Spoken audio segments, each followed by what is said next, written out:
Hey guys, এখন বাজে রাত্রির 1:30।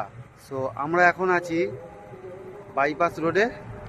আর এখন হচ্ছে আমাদের বাস খারাপ হয়ে গেছে। আমরা গেছিলাম দীঘাতে, দীঘা থেকে বাড়ি ফিরছি। আমাদের বাস খারাপ হয়ে গেছে। দেখো পেট্রোল পাম্পে বাস দাঁড়িয়ে আছে, ওই দেখো, ওই যে পেট্রোল পাম্পে আমাদের বাস দাঁড়িয়ে আছে। আর সবাই এখানে বসে আছে, এপারে এপারে, এই যে ওপারে, আরও ওপারে সব বসে আছে।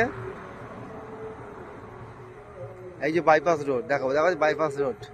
এই হাইওয়েতে দাঁড়িয়ে আছি, হাইওয়েতে দাঁড়িয়ে আছি। আর বাস খারাপ হয়ে গেছে, এখন বাজে রাত্রির 1:30। তো কখন ছাড়বে জানি না। তো বাড়ি ফিরছিলাম, দীঘা থেকে ঘুরে বাড়ি ফিরছিলাম, সেই অবস্থা।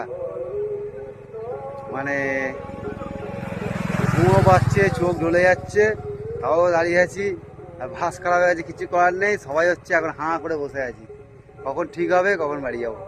যাই হোক, এই জায়গাটা ভালো লাগছে, নতুন একটা জায়গা, এতক্ষণ সময় কাটাচ্ছি, ভালো লাগছে, খারাপ লাগছে না, একটা এক্সপিরিয়েন্স হলো।